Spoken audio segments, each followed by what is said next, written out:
Sandwich वाले की सफलता। एक बार की बात है। दूर एक गांव में रोहन नाम का एक अनाथ लड़का रहा करता था। रोहन का कोई घर ना होने के कारण वो दिन भर मजदूरी का काम करता और रात के समय पेड़ के नीचे सो जाता था। उसे देखकर गांव के लोग तरह तरह की बातें करते थे। कुछ लोगों को उसकी दया भी आती थी। पता नहीं इस बेचारे का क्या होगा। बेचारा पढ़ा लिखा भी नहीं है और क्या पता इसकी जिंदगी में कभी शादी होगी भी या नहीं। लोगों के ताने सुन अब रोहन ने ठान लिया था कि वो कुछ न कुछ अच्छा करके सबकी बोलती बंद कर देगा। अब धीरे धीरे उसने अपने पास कुछ पैसे जमा कर लिए और एक छोटा सा घर किराए पर ले लिया। अब रोहन वहाँ समोसे बनाकर ट्रेन के यात्रियों को बेचा करता था। एक दिन वो ट्रेन में समोसे बेच रहा था। समोसे ले लो, समोसे, गर्मा गर्म समोसे। रोहन एक यात्री के पास जाकर, सर समोसे ले लो, गर्मा गर्म है सर। तभी वो यात्री रोहन से, बेटे मेरे पास मेरा सैंडविच है। ऐसा कहकर उस आदमी ने टिफिन में से सैंडविच निकाला। उसे देखकर रोहन ने उस आदमी से पूछा, ये क्या है सर? तभी वो यात्री रोहन से, ये सैंडविच है बेटा, क्या तुम खाना चाहोगे? नहीं नहीं सर, ये आपका है। उस आदमी ने रोहन के हाथ में सैंडविच दिया। रोहन ने संकोच के साथ सैंडविच खाया। सैंडविच बहुत ही टेस्टी था। वो सैंडविच की टेस्ट देखकर रोहन उस आदमी से, सर ये तो बहुत ही स्वादिष्ट है, क्या आप मुझे बता सकते हो ये कैसे बनाते हैं?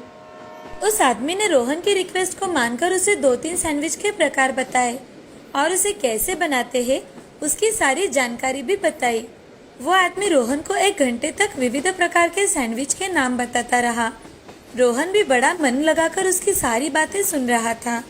सब समझकर रोहन ने उसका धन्यवाद किया और वहां से चला गया। रोहन अपने गांव में फिर से लौट आया और उसने लोगों से कुछ पैसे उधार में मांगे तो लोगों ने उसे पैसे देने से इनकार कर दिया। फिर रोहन ने अपने पास के कुछ पैसों से बीच बाजार में सैंडविच का एक ठेला लगाया। शुरुआत में गांव के लोग रोहन से, अरे भाई ये क्या है, हम सब तो ऐसा कुछ नहीं खाते। 2 दिन बाद 2 बच्चे उसके ठेले पर आए और रोहन से, भैया भैया हमें सैंडविच चाहिए। रोहन ने बच्चों को ताजी सब्जियों से अच्छा सैंडविच बना कर दिया और बच्चों ने जब वो सैंडविच खाया तो उन्हें सैंडविच बहुत पसंद आया। तभी बच्चे रोहन से, भैया ये सैंडविच तो बहुत ही अच्छा है। तुम्हें पसंद आया? हाँ भैया, हमें सैंडविच बहुत पसंद आया। बच्चों ने घर जाकर अपने माँ पिताजी को बताया। उस दिन से रोहन की दुकान पर सैंडविच खाने के लिए भीड़ जमा होने लगी। अब रोहन ने अलग अलग प्रकार के सैंडविच बनाना शुरू कर दिया और वो सैंडविच भी लोगों को बहुत पसंद आते थे। लोग बड़े चाव से सैंडविच खाया करते थे। जिन औरतों से सुबह टिफिन नहीं बन पाता था, अब वो बच्चों को टिफिन में सैंडविच खरीद कर देने लगी थी। सैंडविच सब्जियों से बने होने के कारण सेहतमंद थे। बच्चों से लेकर बूढ़े लोगों तक रोहन का सैंडविच सबको बहुत पसंद था। कुछ ही दिनों में रोहन की अच्छी कमाई होने लगी।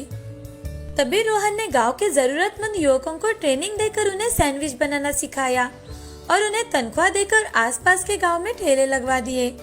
इससे उसका सैंडविच बहुत फेमस हुआ। कुछ ही सालों में रोहन ने अपना अच्छा बड़ा घर बनवाया और शादी भी की। वो अब बहुत ही खुश था। उसे देखकर गांव वाले भी बहुत खुश हुआ करते थे। मगर रोहन को हमेशा एक चीज महसूस हुआ करती थी। एक दिन रोहन खुद से, मुझे जिस व्यक्ति ने रास्ता दिखाया उस व्यक्ति का मुझे नाम तक नहीं पता। मुझे तो वो कहाँ रहते हैं ये भी नहीं पता। ये बात उसे हमेशा मन ही मन खाए जा रही थी। एक दिन रोहन शहर गया हुआ था। घर लौटते समय उसे रास्ते पर कार का एक्सीडेंट हुआ दिखाई दिया। एक आदमी सड़क पर जख्मी अवस्था में पड़ा दिखाई दिया।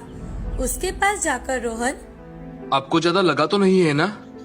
उस आदमी का चेहरा देख रोहन ने उसे तुरंत ही पहचान लिया। वो वही आदमी था जिसे रोहन ढूंढ रहा था। उसे उठाकर रोहन तुरंत ही अस्पताल में लेकर गया।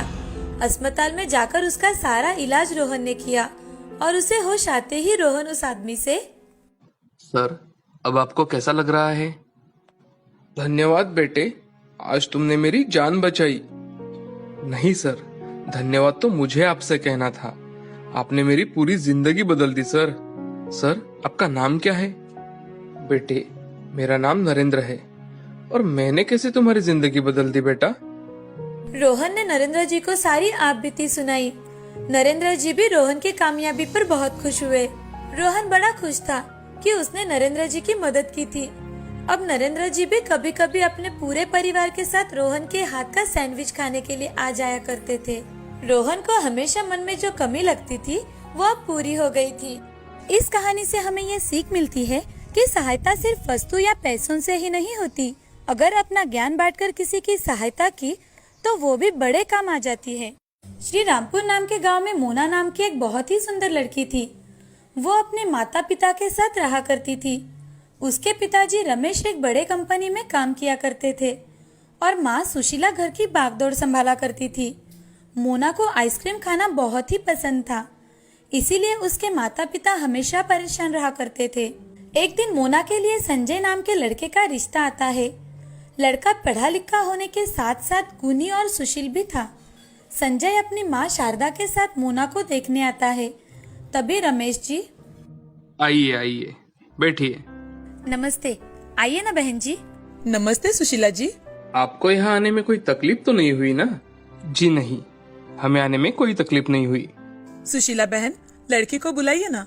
मैं तो लड़की को देखने के लिए कब से बेताब हूँ। जी शारदा जी, अभी बुलाती हूँ। ऐसा कहकर सुशीला मोना को आवाज देती है। मोना, बेटी मोना। जैसे ही मोना बाहर आती है सभी उसकी ओर देखने लगते हैं। मोना दिखने में बहुत खूबसूरत थी। संजय मोना को देखता है तो उसे देखता ही रह जाता है। उसे मोना बहुत पसंद आती है। मोना सबके सामने आकर चाय नाश्ता देती है और उनके सामने बैठ जाती है। उसे देख शारदा, बेटी यहाँ आओ, हमारे पास बैठो। मोना शारदा के पास बैठ जाती है। शारदा मोना से कुछ बातें करती है। तभी घर वाले मोना और संजय को अकेले बात करने के लिए भेज देते हैं। संजय मोना से, जी आपको क्या काम करने में रुचि है? वैसे तो मैं सभी काम करती हूँ, मगर मेरा सबसे फेवरेट काम है ऑफिस का काम। मुझे ऑफिस का काम करना बहुत अच्छा लगता है। और आपको खाने में क्या पसंद है? मुझे खाने में तो आइसक्रीम बहुत पसंद है। मैं सुबह शाम आइसक्रीम खा सकती हूँ। अच्छा, आइसक्रीम आपको इतनी पसंद है? जी। संजय और मोना थोड़ी देर के लिए बातें करते हैं और नीचे आते हैं। तभी सुशीला मोना से, बिटिया तुम्हें लड़का पसंद तो है ना? मोना शर्माकर वहाँ से चली जाती है। तभी शारदा अपने बेटे संजय से, तुम्हें लड़की पसंद है संजय? हाँ माँ। संजय के हाँ कहते ही सुशीला सभी का मुंह मीठा करती है। कुछ ही दिनों बाद संजय और मोना की शादी हो जाती है। शादी के बाद सब सही चल रहा था, मगर मोना की आइसक्रीम खाने की आदत ससुराल में नहीं छूट पाई थी। ये देख शारदा चिंतित रहने लगी। शारदा एक दिन मोना से, अरे बहू, थोड़ा आइसक्रीम कम खाया करो। हमारे घर में दूसरा भी कुछ खाने के लिए बनता है, उसे खाया करो। सासू माँ, आइसक्रीम से ज्यादा अच्छी चीज तो इस दुनिया में है ही नहीं। मैं हर रोज आइसक्रीम खा सकती हूँ। हाँ, वो तो दिखता है, मगर तुम्हें पता भी है इसे खाने से क्या क्या नुकसान होते हैं? सासू माँ, इसके नुकसान के बारे में क्यों सोचती हो आप? ये सोचिए ना, बनाने वाले ने क्या चीज बनाई है जिसे कितना भी खाओ मन ही नहीं भरता। बहू, जब तुम्हें जुकाम, मोटापा या फिर सिर दर्द होगा ना, तब पता चलेगा। जबकि तब देखेंगे सासू माँ। मैं तो इस दुनिया में आइसक्रीम खाने के लिए ही आई हूँ। मैं तो हर रोज आइसक्रीम खाऊंगी। तुमसे तो बात करना ही बेकार है। जाने दो, मैं मेरा काम करती हूँ। शारदा वहाँ से चली जाती है।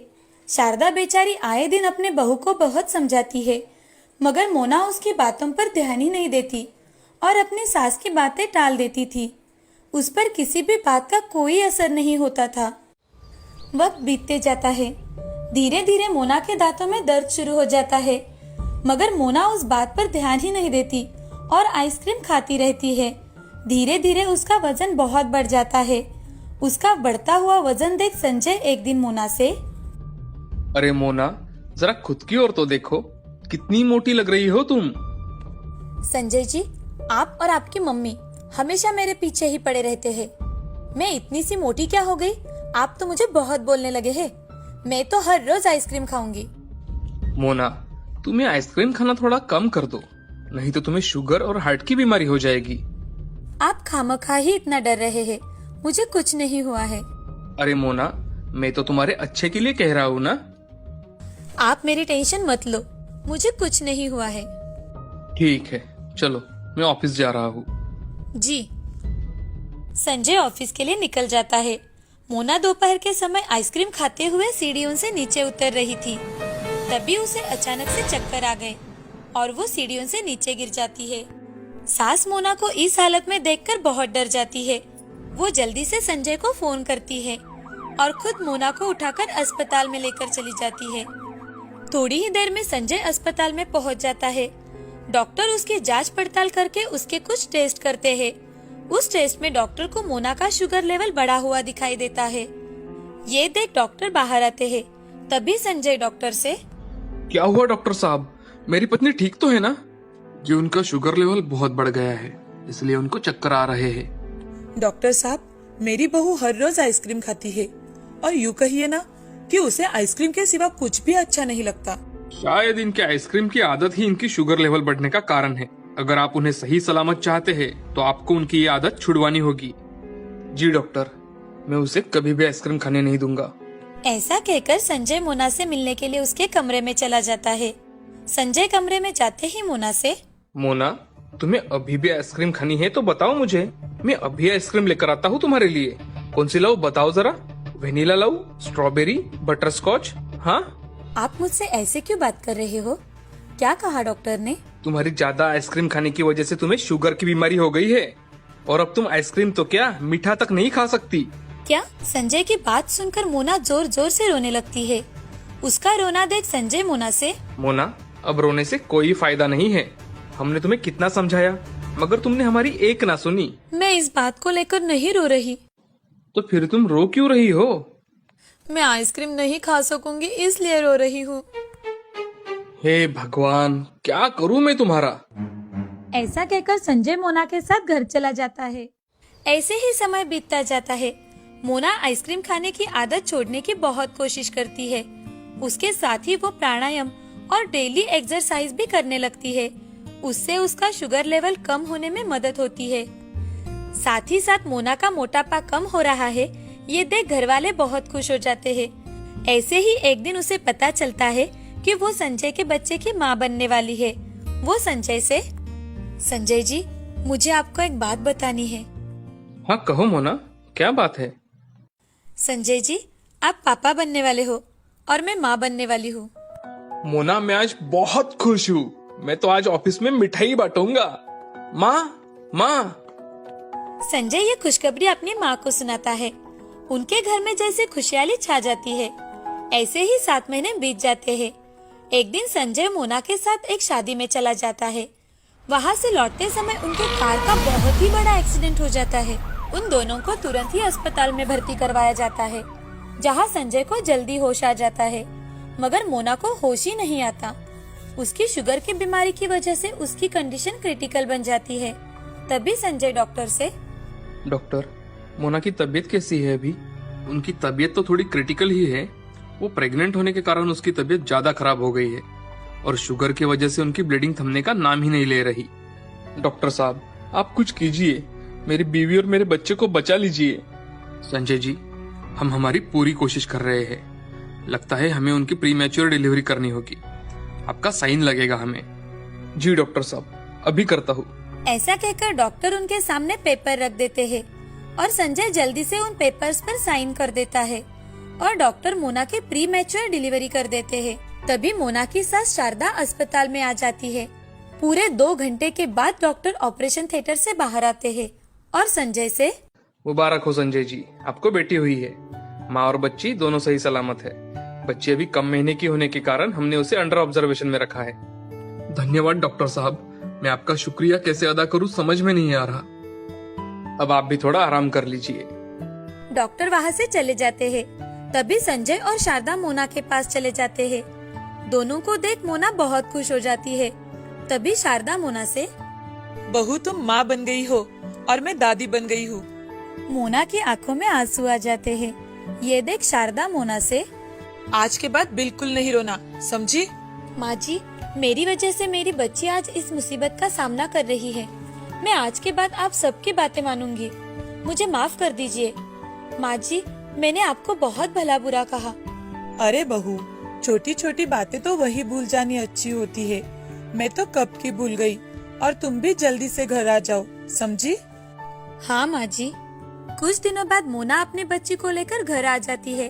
सब घर के सदस्य मिलकर नन्ही परी का स्वागत करते हैं। उस दिन से मोना अपने परी के साथ खुशी खुशी रहने लगती है। साथ में ही मोना अपनी आइसक्रीम खाने की आदत को त्याग देती है और अपने पूरे परिवार का ख्याल रखती है। इस कहानी से हमें ये सीख मिलती है कि कुछ बातें बड़ों के मानकर अपने जीवन का भला हो सकता है। कौन सी भी चीज ज्यादा मात्रा में खाने से अपने शरीर को हानि हो सकती है, इसीलिए कोई भी चीज एक लिमिट तक ही खानी चाहिए।